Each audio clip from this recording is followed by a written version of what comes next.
Fast fashion and advertising with the prisoner's dilemma.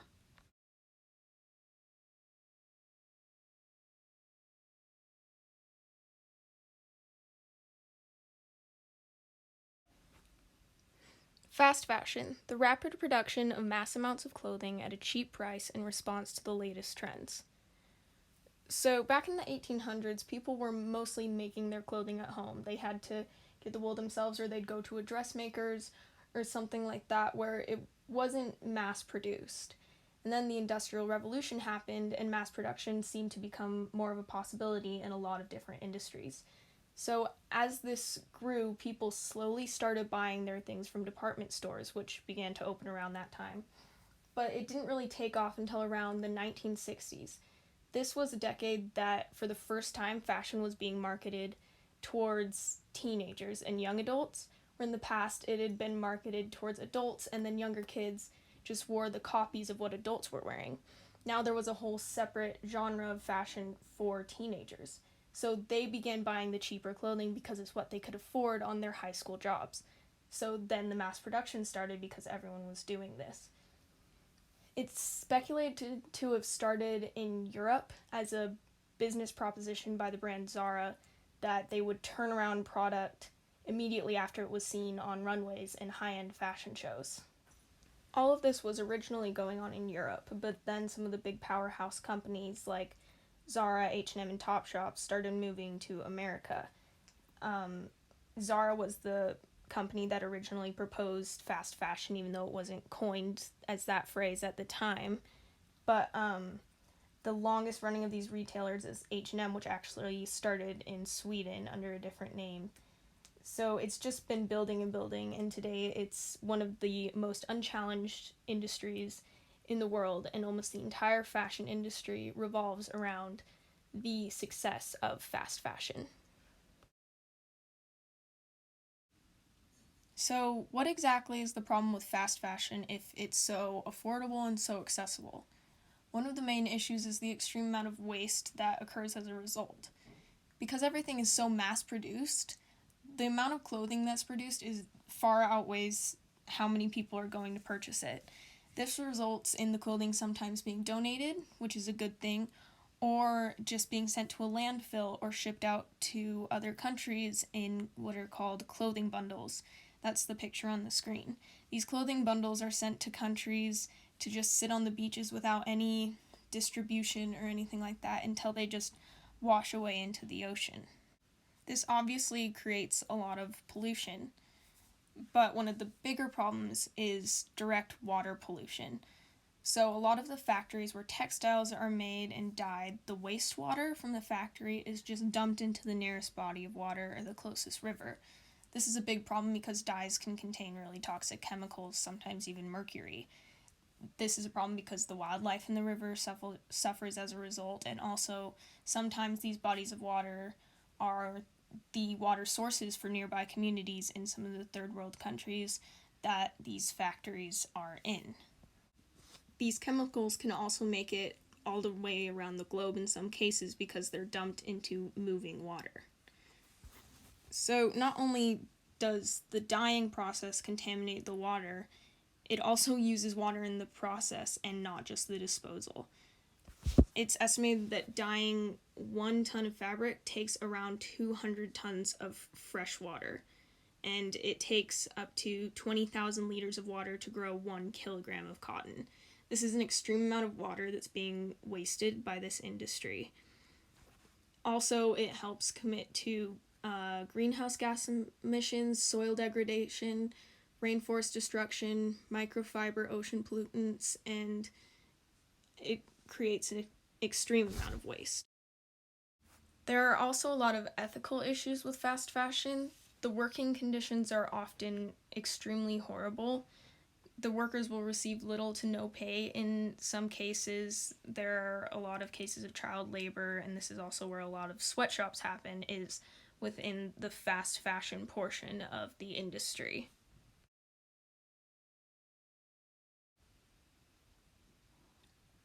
With fast fashion being such an environmental issue globally, people are obviously looking for solutions to this giant problem.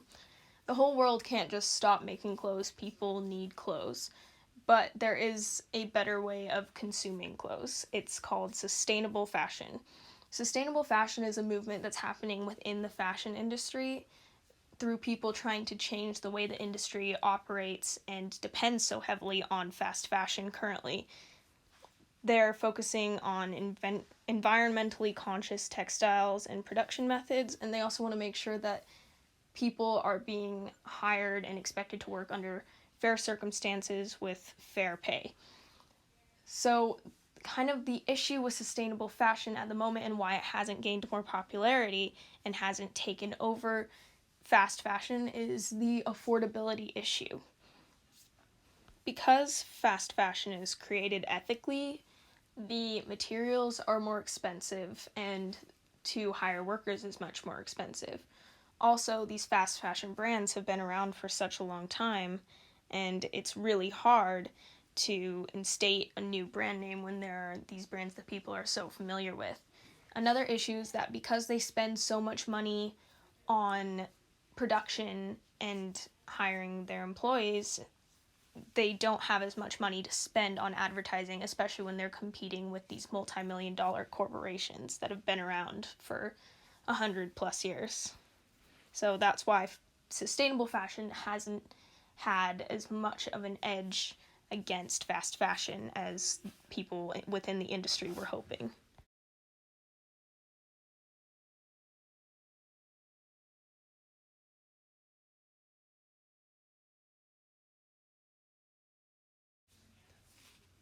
The prisoner's dilemma is based around a hypothetical situation where two criminals are arrested and the authorities don't know which of the two are guilty.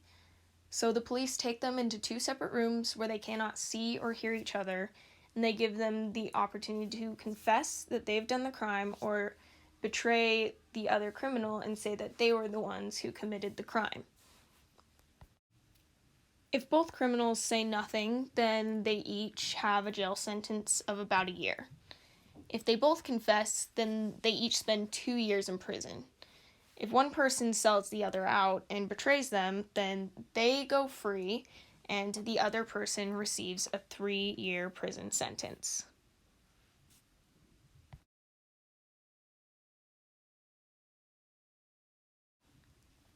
Here is a visual representation of the prisoner's dilemma.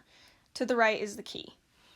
Gold is the years of prison that person 2 receives. Pink is the years in prison that person 1 receives. And red represents the total years of prison that both parties end up receiving. In this situation, both person 1 and person 2 decide not to betray and decide not to confess. They each receive 1 year of jail time, and overall, the duo has 2 years of jail time.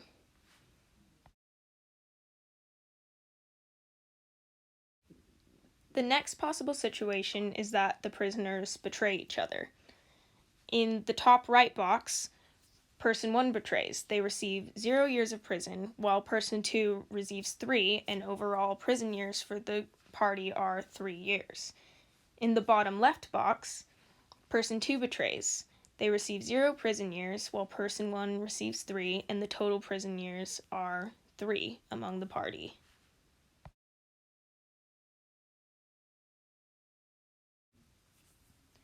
In the final situation, both parties decide to betray.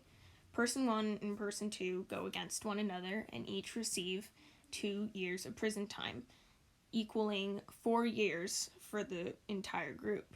This is the worst option for the group because it has more years than any of the other situations. It would be best for both people if they remained silent. However, the temptation of not receiving any years in prison makes people believe that people would be likely to betray. However, data showing this actual experiment in real life shows that most people decided not to betray.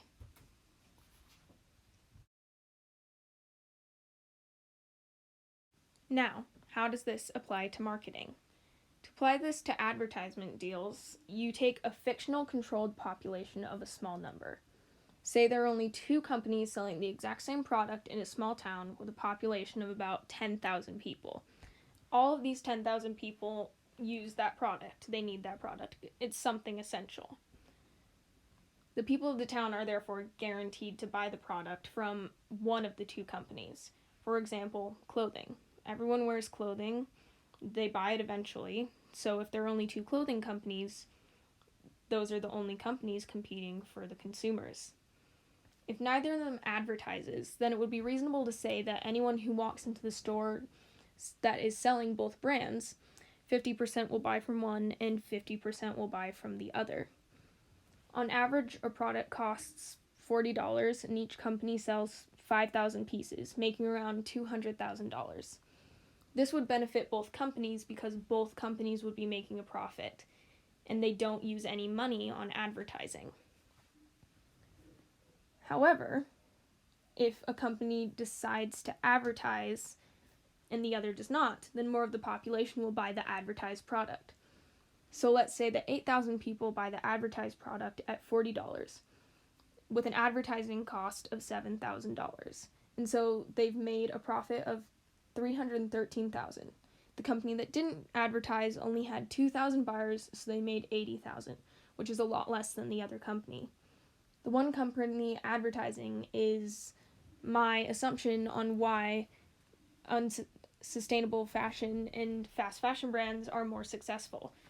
Because of the advertising, consumers are more likely to buy products from those brands. Then with the sustainable brands, they aren't spending money on advertising, so they're getting less consumers because they can't compete with the larger companies. This means that they have to raise their garment prices in order to stay afloat, which makes it harder to purchase their merchandise.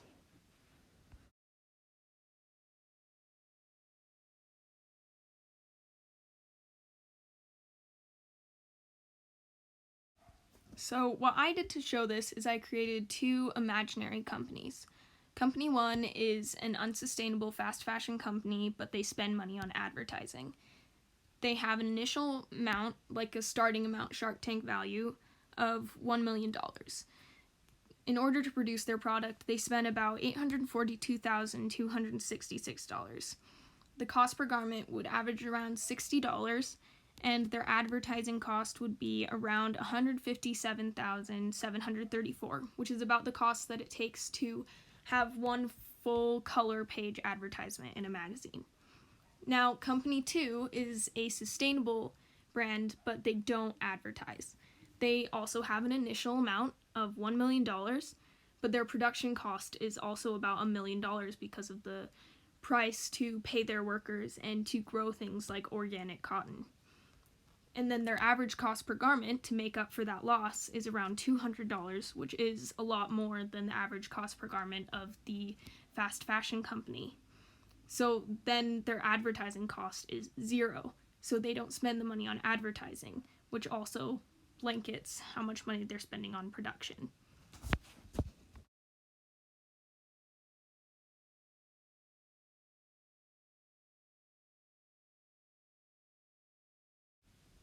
These are the equations I used for my exploration. The first one, rate equals profit over initial amount. Then profit equals revenue minus production cost.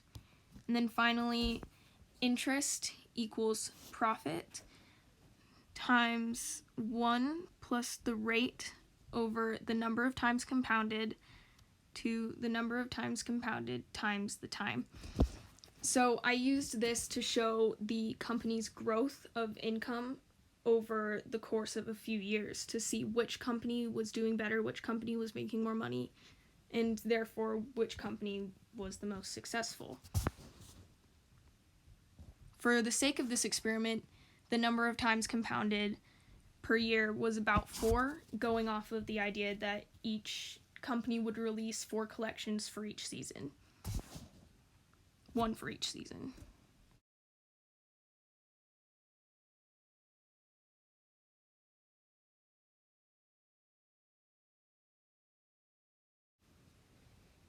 So for my sample population, I took about 25 million people, and based off of the ratio that I found for advertising being successful, I assumed that 20 million people would buy from Company One, the fast fashion brand that advertised, and 5 million people would buy from Company Two, the sustainable brand that didn't spend any money on advertising.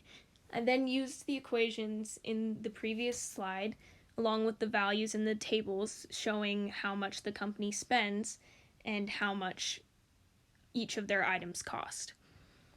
I looked at seasons after one season and compared their profit. And of course, the fast fashion brand made a much larger profit than the sustainable brand.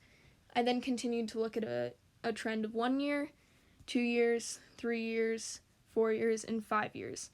Each time, the fast fashion company, Company One, far exceeded Company Two in profits because they had more customers.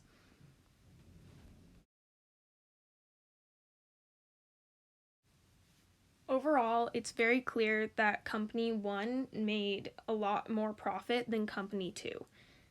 The advertisement makes a big difference, and even though this is a hypothetical situation, it shows a general trend of how things could work out in the actual world with actual companies. So I do think that advertisement definitely plays a part in the success of fast fashion because of the extreme volume that their consumer base has as a result of their familiarity within the public eye. So, yeah, Company One far outdid Company Two in my exploration.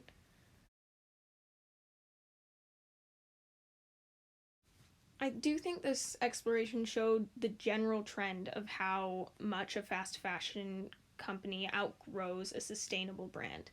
Obviously, this would work a lot better if I had actual company records of investment and profit. However, because sustainable brands are so small, I couldn't find any long-term public records of these companies or their investments in advertising to use, so that was a major limitation.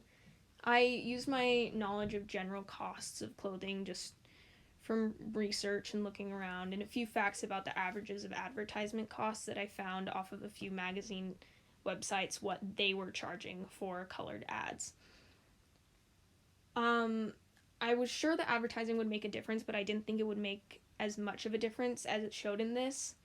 However, a major flaw with this is that I don't think a company would be making as much money as I ended up with, and I don't think that consumer base would always end up having that ratio that I went with either. It has a lot to do with other factors that I didn't include in this. It didn't include the cost of the companies paying management or employment, taxes, company insurance, property, and transportation. But I do think it shows a good general idea about how advertisement can really help a company go a long way.